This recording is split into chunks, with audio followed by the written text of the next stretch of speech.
Welcome to Lesson 5 in the What Every Adult Child Should Know series. In this lesson, we'll learn more about paying for care. I'm Joyce Lash, a Family Finance Program Specialist with Iowa State University Extension and Outreach. In this short video presentation, you'll have an opportunity to take a look at some of the most recent data about the cost and use of long-term care services.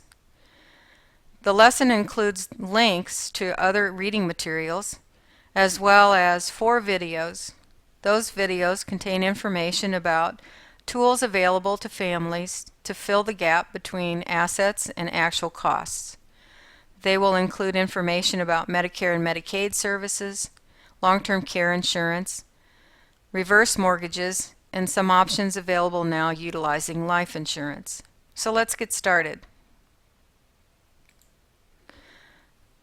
In looking for information to use in this video presentation, one of the great sources that's available to everyone is the longtermcare.gov website maintained by the U.S. Department of Health and Human Services.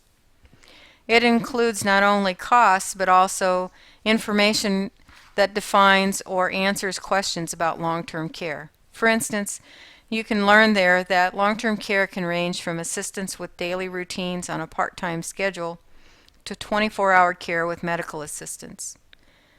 Families need to know the approximate costs associated with each level of care in order to determine what's affordable with their current assets and income. And the information would assist you in making informed choices when you're looking at the purchase of policies or other financial products to pay for future long-term care expenses. Who is most likely to need different levels of care?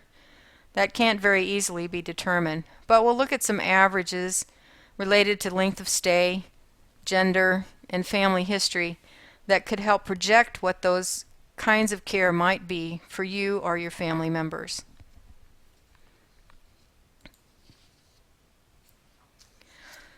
Nursing home expenses in Iowa averaged $46,412 in 2012. And that's projected to increase to approximately $56,000 in 2037. This screen takes a look at how that breaks down into monthly benefits. Families need to consider both the national data and the Iowa-specific data when they're making decisions about purchasing some long-term care policies. I had a conversation with an insurance agent who shared with me that he had a client who was a resident of Pennsylvania and purchased a long-term care policy, but they entered nursing home care in the state of Iowa. And that resulted in a benefit to them because their daily payment exceeded their costs. Now, in the early days of the policies, that was a little more likely to happen. And there was also some tax benefits to that. But now, when you receive additional benefits beyond the daily expenses, it has to be reported as income. You can have situations where family members might purchase coverage in the state of Iowa, for instance, and it looks like it's adequate, but when it comes to the point that they need assisted living or nursing home care, they may be moving to a state where expenses are higher. So an individual should be prudent in looking at expenses in multiple states and looking also at the national averages when they're making decisions about purchasing policies, and be aware that underwriting has changed the structure of long-term care policies.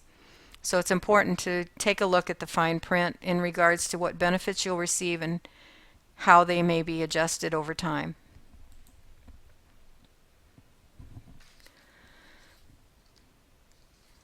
Before you make some decisions about whether or not you need to fill some gaps, you need to be sure that you're aware of what the average use of long-term care is.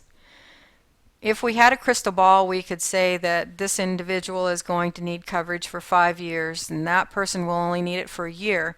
But that tool is not available to us, so we have to use averages or make best guesses.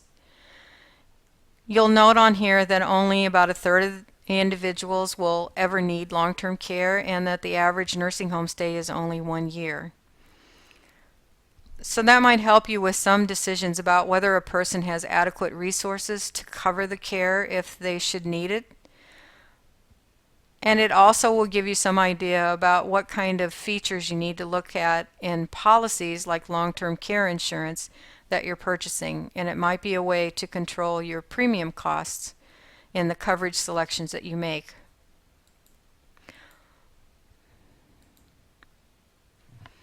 Who provides care? In this screen, you'll see that a large majority of the individuals who provide care are unpaid.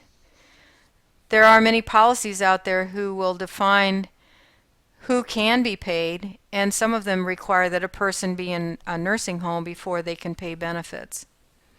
So knowing who is most likely to provide care for you or for a family member is important when you're shopping for a long-term care policy, and that way you can negotiate riders to expand benefits when they're needed.